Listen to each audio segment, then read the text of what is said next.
নমস্কাৰ, মই জিমিয়ে আকৌ এবাৰ তোমালোক সকলোকে প্ৰভাতী সূৰুজলৈ স্বাগতম জনাইছোঁ। আশা কৰোঁ সকলো ভালে আছা, মোৰো ভালেই। আজি মই অষ্টম শ্ৰেণীৰ অংকুৰণ পাঠ্যপুথিখনৰ অন্তৰ্গত শ্ৰী শ্ৰী শংকৰদেৱ কবিতাটিৰ প্ৰশ্নোত্তৰখিনি লৈ আহিছোঁ। নিশ্চয় তোমালোক উপকৃত হ'ব পাৰিবা। তেতিয়াহ'লে আহাচোন মৰমৰ ছাত্ৰ ছাত্ৰীসকল, আজি আমি শ্ৰী শ্ৰী শংকৰদেৱ কবিতাটিৰ প্ৰশ্নোত্তৰখিনি চাই লওঁ। আৰু যদি ভিডিঅ'টো চাই ভাল লাগে, লাইক কৰিবা, কমেণ্ট কৰিবা আৰু পাৰিলে শ্বেয়াৰ কৰিবা। আৰু যিসকলে আজি মোৰ চেনেলত প্ৰথম ভুমুকি মাৰিছা, তেওঁলোকে চেনেলটো ছাবস্ক্ৰাইব কৰি ল'বা। তেতিয়া মোৰ এনেধৰণৰ ভিডিঅ'সমূহ তোমালোকে পাই থাকিবা। তেতিয়াহ'লে আহাচোন মৰমৰ ছাত্ৰ ছাত্ৰীসকল, আজি আমি কবিতাটিৰ পাঠভিত্তিক ক্ৰিয়ালৈ আগবাঢ়োঁ। এতিয়া 1 নম্বৰতে চাবা, কবিতাটো শুদ্ধকৈ লয় ছন্দ ৰক্ষা কৰি পঢ়া। যেতিয়া আমি কবিতা এটা লয় ছন্দ ৰাখি পঢ়োঁ, তেতিয়া আমাৰ কবিতাটো অতি সোনকালে মনত থাকে আৰু শুনিবলৈও শুৱলা হয়। আৰু তোমালোকে পঢ়িবা তেনেকৈ লয় আৰু ছন্দ ৰক্ষা কৰি। আৰু 2 নম্বৰতে চাবা, কবিতাটো একক আৰু দলীয়ভাৱে আবৃত্তি কৰা। তোমালোকে কবিতাটো বিদ্যালয়ত দলীয়ভাৱেও আবৃত্তি কৰিবলৈ চেষ্টা কৰিবা আৰু এককভাৱেও আবৃত্তি কৰিবা। এতিয়া আহা আমি 3 নম্বৰ প্ৰশ্নৰ উত্তৰলৈ আগবাঢ়োঁ। 3 নম্বৰতে চাবা, উত্তৰ দিয়া। ক নম্বৰতে চাবা, কবিয়ে ধ্যানমগ্ন যোগী বুলি কাক কৈছে? উত্তৰটো হ'ব, কবিয়ে ধ্যানমগ্ন যোগী বুলি শ্ৰীমন্ত শংকৰদেৱৰ কথা কৈছে। খ নম্বৰতে চাবা, কবিয়ে কিহেৰে ভূমি পবিত্ৰ কৰাৰ কথা কৈছে? উত্তৰটো হ'ব, শংকৰদেৱে অসমীয়া সাহিত্য সংস্কৃতিৰ ক্ষেত্ৰখনলৈ অতুলনীয় অৱদান আগবঢ়াই থৈ গৈছে। সেয়েহে কবিয়ে শংকৰদেৱক জ্ঞানৰ কিৰণেৰে অসম ভূমি পবিত্ৰ কৰাৰ কথা কৈছে। এতিয়া গ নম্বৰতে চাবা, কবি কাননত কি বজোৱাৰ কথা কৈছে? উত্তৰটো হ'ব, কবি কাননত নিৰলে বীণা বজোৱাৰ কথা কৈছে। ঘ নম্বৰতে চাবা, মৰতত কোনে কিহৰ বাতৰি আনি দিলে? উত্তৰটো হ'ব, মৰতত ধ্যানমগ্ন যোগীৰূপী শংকৰদেৱে স্বৰ্গৰ বাতৰি আনি দিলে। ঙ নম্বৰতে চাবা, কবিতাটোত অসমৰ ঘৰে ঘৰে কি বাজি উঠাৰ কথা কোৱা হৈছে? উত্তৰটো হ'ব, শংকৰদেৱে ভক্তি ধৰ্মৰ অমিয়া সুৰ স্বৰ্গৰ পৰা মৰ্ত্যলৈ নমুৱাই আনিছিল। সেই সুৰৰ মধুৰ জংকাৰ আজিও অসমৰ ঘৰে ঘৰে বাজি উঠাৰ কথা কোৱা হৈছে। এতিয়া 4 নম্বৰতে চাবা, কবিতাটোৰ মূল কথাখিনি গদ্যৰে লিখা।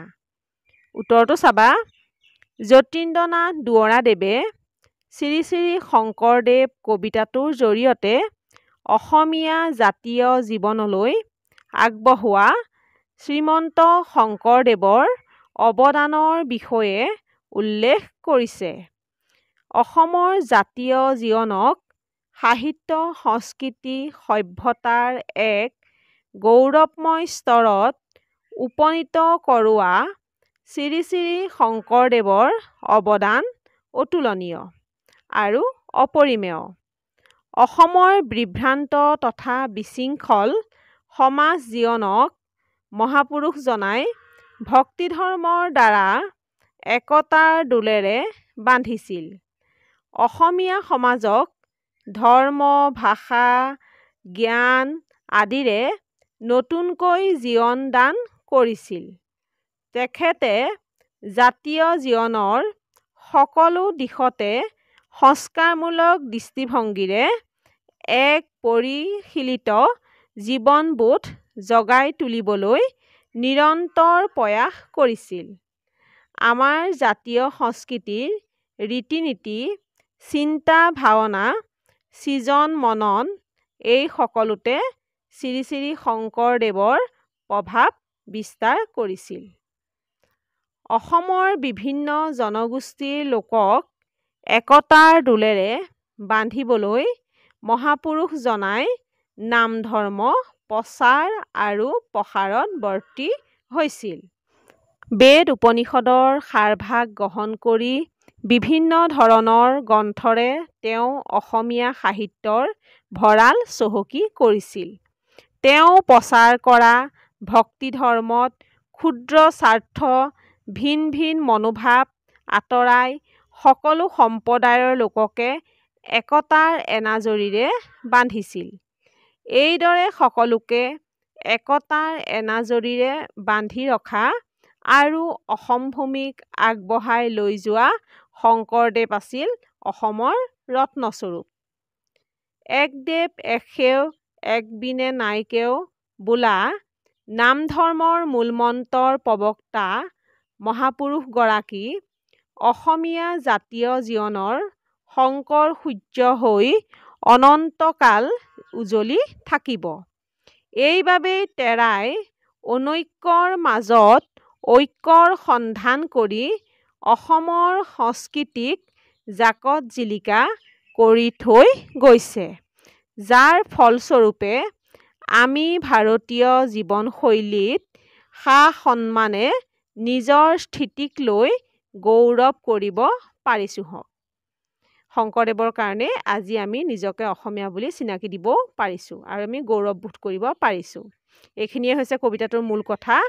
এতিয়া 5 নম্বৰতে চাবা, তলৰ আঁচটনা শব্দবোৰৰ অৰ্থ সোঁফালৰ বন্ধনীৰ ভিতৰত দিয়া আছে, সেইবোৰৰ শুদ্ধ অৰ্থ বাছি উলিয়াই লিখা। ক নম্বৰতে চাবা, কোন দূৰ অতীতৰ ধ্যানমগ্ন যোগী তুমি। ইয়াত ধ্যানমগ্নটোৰ অৰ্থ উলিয়াব দিছে। আমাক 3টা দিয়া আছে, তন্ময়, বিস্ময় আৰু মহান। ইয়াৰ ধ্যানমগ্নটোৰ অৰ্থ হ'ব তন্ময়। এতিয়া খ নম্বৰতে চাবা, গোটেই অসম ভূমি বিস্তৃত জীৱনী যাৰ। এতিয়া ইয়াত বিস্তৃত শব্দটোৰ অৰ্থ উলিয়াব দিছে। ইয়াত আমাৰ দিয়া আছে শিপাই যোৱা, নাইকিয়া হোৱা, বিয়পি পৰা। এতিয়া বিস্তৃত শব্দটোৰ অৰ্থ হ'ব বিয়পি পৰা। গ নম্বৰতে চাবা, তোমাৰ গৰিমা গীতি হৃদয়ে হৃদয়ে বাজে। ইয়াত গৰিমা শব্দটোৰ অৰ্থ উলিয়াব দিছে। গৰিমা শব্দৰ অৰ্থ আমাক দিছে যশস্যা, গঞ্জনা, লাঞ্ছনা। শুদ্ধ উত্তৰ হ'ব যশস্যা। ঘ নম্বৰটো চাবা, স্বৰ্গৰ বাতৰি আনি দিলা দেৱ মৰতত। ইয়াত আমাৰ মৰত শব্দটোৰ অৰ্থ উলিয়াব দিছে। মৰত শব্দটোৰ অৰ্থ ইয়াত দিছে পৃথিৱী, পাতাল, আকাশ। শুদ্ধ উত্তৰটো হ'ব পৃথিৱী। এতিয়া 6 নম্বৰতে চাবা, বাক্য ৰচনা কৰা। পবিত্ৰ মহাপুৰুষ শ্ৰীমন্ত শংকৰদেৱে ভক্তি ধৰ্মৰ ধাৰাৰে অসম ভূমিক পবিত্ৰ কৰিছিল। কৰ্মবীৰ স্বদেশ আৰু স্বজাতিৰ প্ৰতি থকা অৱদানৰ বাবে নবীন চন্দ্ৰ বৰদলৈক কৰ্মবীৰ উপাধি প্ৰদান কৰা হৈছিল। তোমালোকে সকলোৱে জানা কৰ্মবীৰ নবীন চন্দ্ৰ বৰদলৈ। এতিয়া চাবা, সদাচাৰ শ্ৰীমন্ত শংকৰদেৱে অসমৰ মানুহৰ মাজত সদাচাৰ বোৱাই দিলে। এতিয়া চাবা, ৰীতি নীতি শংকৰদেৱে অসমৰ ৰীতি নীতিক নতুন সাজেৰে সজালে। মৰত আমি নিজৰ কৰ্মৰ দ্বাৰা মৰততেই স্বৰ্গৰ সুখ লাভ কৰিব পাৰোঁ। মধুৰ শংকৰদেৱে প্ৰচাৰ কৰা ভক্তি ধৰ্মৰ মধুৰ বাণী আজিও অসমৰ ঘৰে ঘৰে শুনিবলৈ পোৱা যায়। এতিয়া বাক্য ৰচনাকেইটা হৈ গৈছে।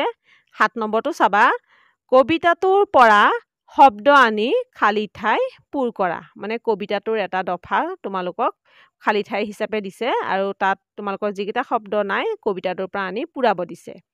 মই শব্দকেইটা ৰঙা কলমে তলত চিন দি দিছোঁ, তোমালোকে চাই ল'বা। মধুৰ জংকাৰ তাৰ গভীৰ উদাৰ সুৰে আজিও উঠিছে বাজি অসমৰ ঘৰে ঘৰে। যি বিনৰ সুৰেৰেই প্ৰেম মন্দাকিনী ধাৰা অসীম সাধনা বলে নমালা স্বৰ্গৰ পৰা। দেখিছানে ইয়াত জংকাৰ, উদাৰ, অসমৰ, বিনৰ, মন্দাকিনী, সাধনা আৰু স্বৰ্গৰ এইকেইটা খালী ঠাই আছিল। মই তোমালোকক পূৰাই দিলোঁ, নিশ্চয় তোমালোকে ধৰিব পাৰিছা। মৰমৰ ছাত্ৰ ছাত্ৰীসকল, মই আজি তোমালোকলৈ এইখিনি প্ৰশ্নোত্তৰে লৈ আহিলোঁ।